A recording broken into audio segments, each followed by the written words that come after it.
Mr. President, I thank you for your skilled stewardship of the Security Council this month and the efforts to address the crisis being faced by the Palestinian people, particularly due to the Israeli military aggression in the Gaza Strip. I thank the Secretary General Ban Ki-moon for his briefing and convey our deep gratitude to him for undertaking an emergency mission to the region in support of the regional and international efforts to secure an urgent ceasefire based on the Egyptian initiative and with the active engagement of President Mahmoud Abbas and other concerned parties. And also I want to welcome the Foreign Minister of Luxembourg, who is with us, Mr. Jean Esselborn, for attending this very important meeting. Today, we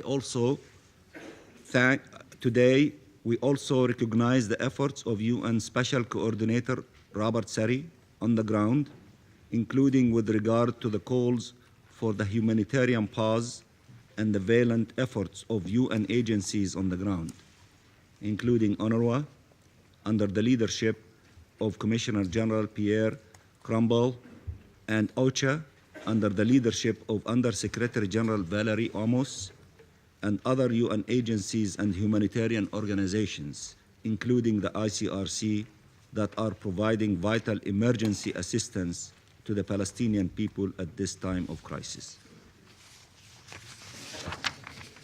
Mr. President, regrettably, despite all of these regional and international efforts, hundreds more Palestinian civilians have been killed, thousands have been injured, and tens of thousands have been displaced by the Israeli military aggression in Gaza since we last came before the Security Council on Friday.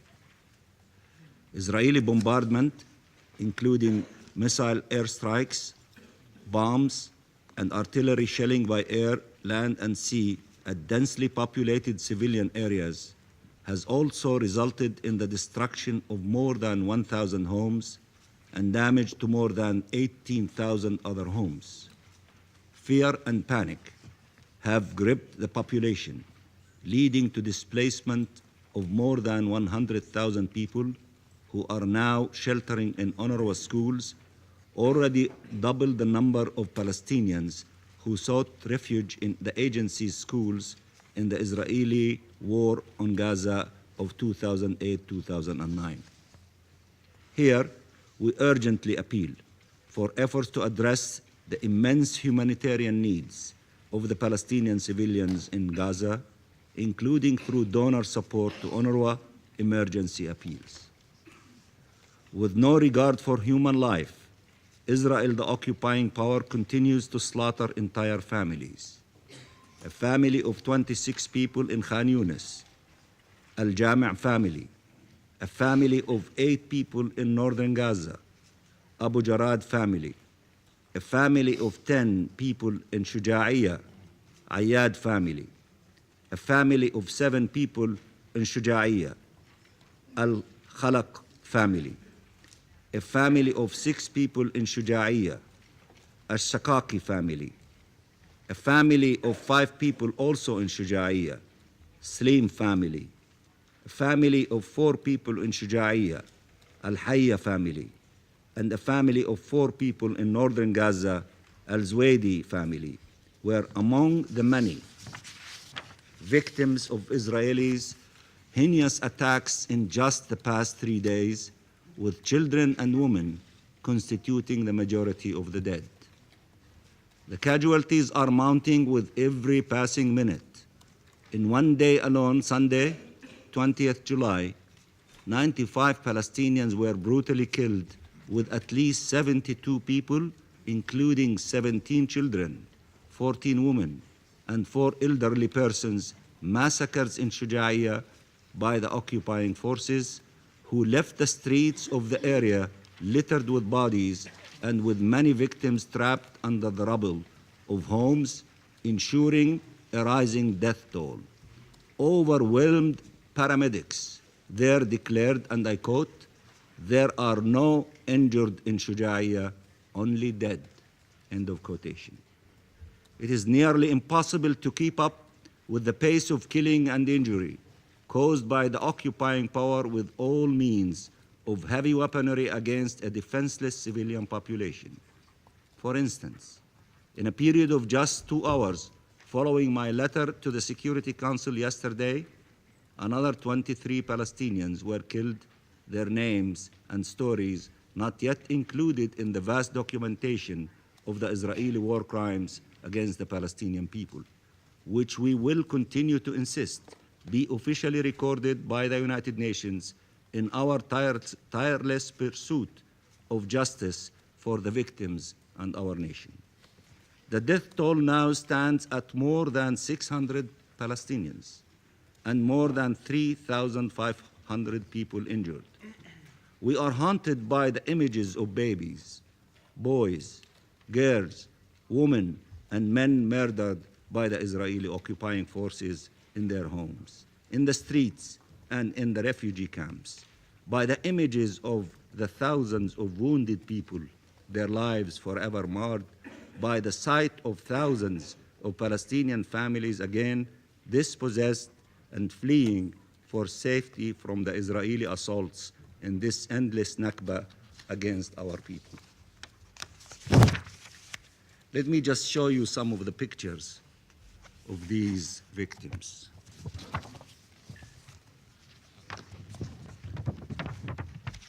This is from Shuja'iyya.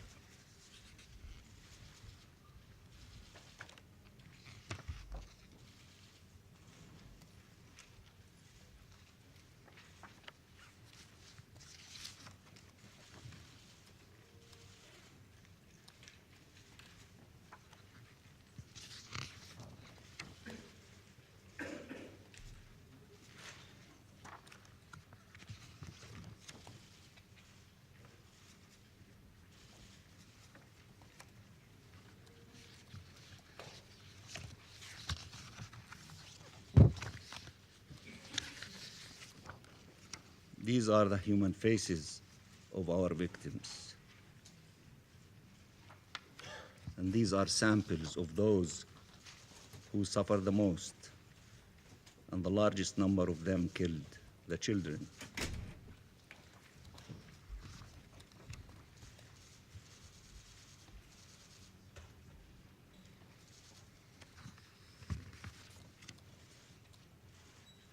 We are not numbers. We are human beings.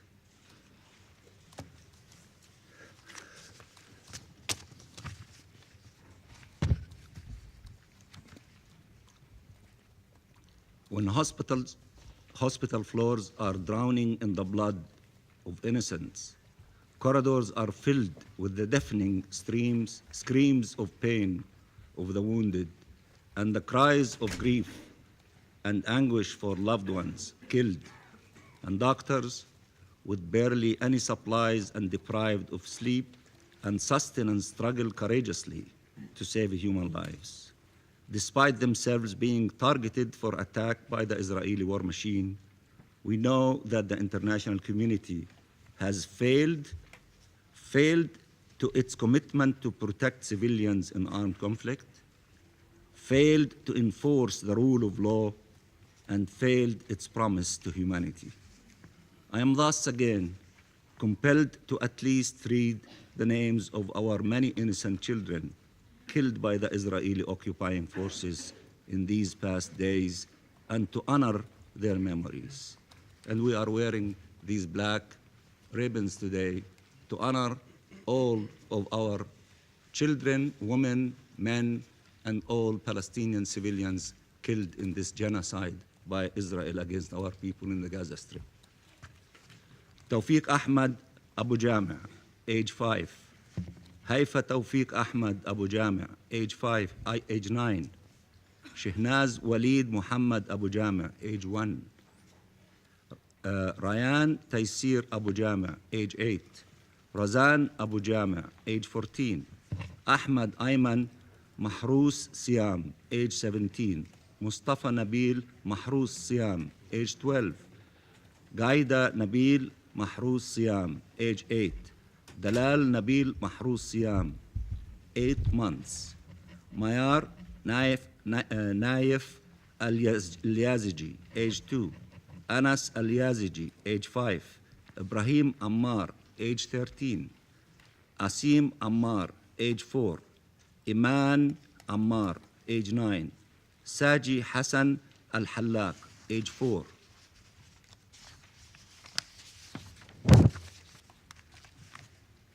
Kenan Al-Hallaq, age 6, Muhammad Al-Hallaq, age 2, Shadi Slim, age 15, Ala Slim, age 11, Fadi Slim, age 10, Samia Al-Sheikh Khalil, age 3, Hiba Khalil, age 13, Khalil Al-Hayy, age 7, Umama Al-Hayy, age 9, Dima Slim, age 2, Muhammad Ayad, age 2, Rahaf Abu Jum'a, age 4, Talal Al-Atawi, age 7, Dina Hamada, age 15, Omar Hamouda, age 10, Ghada Ayad, age 9, Marah Al-Jamal, age 11, Marwa Al-Sirsawi, age 3, Ahmad Ismail Abu Musallam, age 10, Wala Abu Musallam, age 12, Muhammad Abu Musallam, age 15,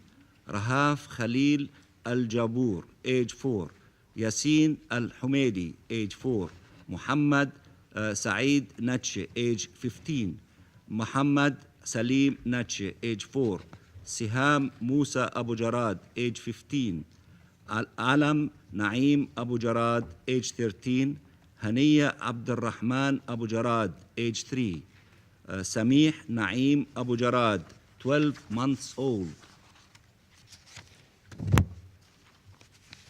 While council members may be fatigued by our repeated lists, we must bear witness to the despair of our people and insist on their dignity. These Palestinian children, whose lives have been so cruelly taken by the occupying power, are not just figures. They had names, dreams, and mothers, fathers, sisters, brothers, grandparents, and friends who are grieving their deaths and devastated by this massive loss of human life, for which there cannot be no justification and no consolation. Mr. President, on behalf of the Palestinian people, we ask, what is the international community doing to stop this bloodletting, to stop Israelis' atrocities? What is the Security Council doing to uphold its commitment to protect civilians in armed conflict and uphold the law and the Charter? Without decisive action, the Council's resolutions and statements ring hollow as defenseless civilians find no relief from the murderous Israeli war machine. In Ash-Shuja'iyya and all of Gaza City, in Khan Yunis, Beit Hanun, Jabalia, Mseirat, Beit Lahia, Burej, Rafah, Deir el-Balah, and everywhere in Gaza, the Palestinian people are suffering gravely. And the ability to cope with the humanitarian fallout is on the brink of collapse under the impact of the Israeli aggression and 8-year blockade. As the obligation to ensure the safety and well-being of the civilians under its occupation is gravely breached by Israel, we reiterate our appeal to the Security Council to uphold its duty to maintain international peace and security without conditions, without exceptions, and without delay. Even as efforts in the region to secure a ceasefire continue, the Security Council still has a responsibility to act to stop the slaughter of innocent men, women, and children. Israeli impunity must be halted and the pretexts for its crimes rejected.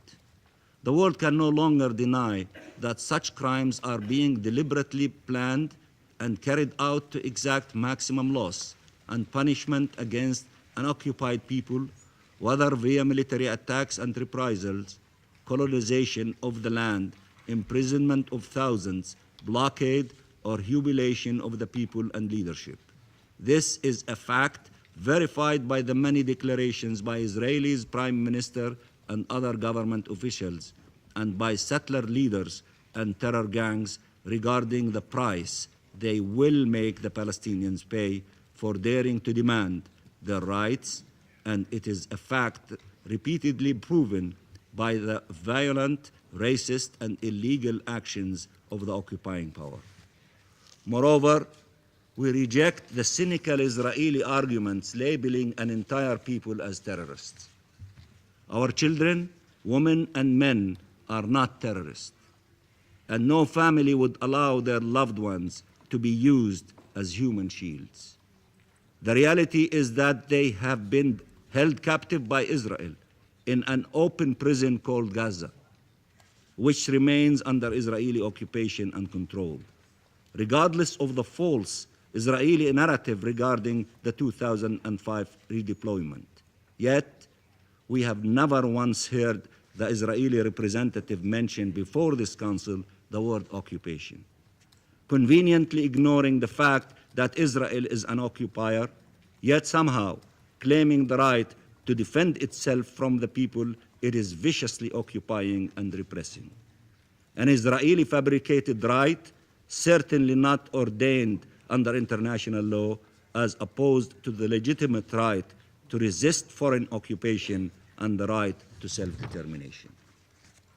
And we reiterate that it is no coincidence that this latest aggression was launched amid increased international pressure on Israel in the peace process, international acceptance of the Palestinian unity government, intensifying world condemnation of the settlements, settler terror, provocations in East Jerusalem, the Gaza blockade, the crisis of Palestinian prisoners and detainees, and Israel's destruction of the two-state solution, and the growing global calls for boycott, divestment, and sanctions against Israel.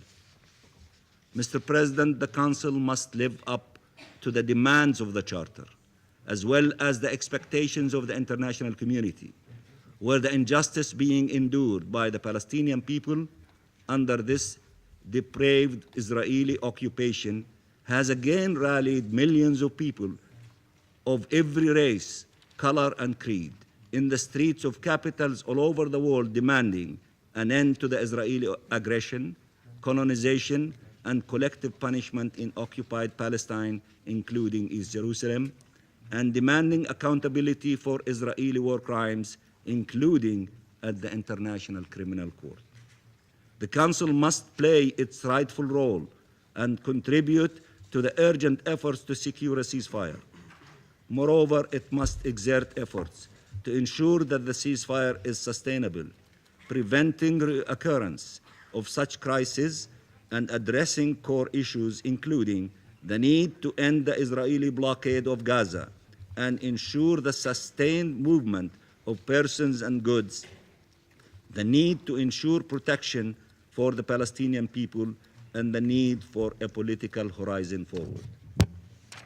Despite, Mr. President, all the odds and the immeasurable loss and grief, the Palestinian people hold firm to their conviction in the United Nations and the promises and commitment to bring an end to their oppression and achieve justice. We reaffirm that we continue to strive for a peaceful political solution for this conflict, for which there is no military solution.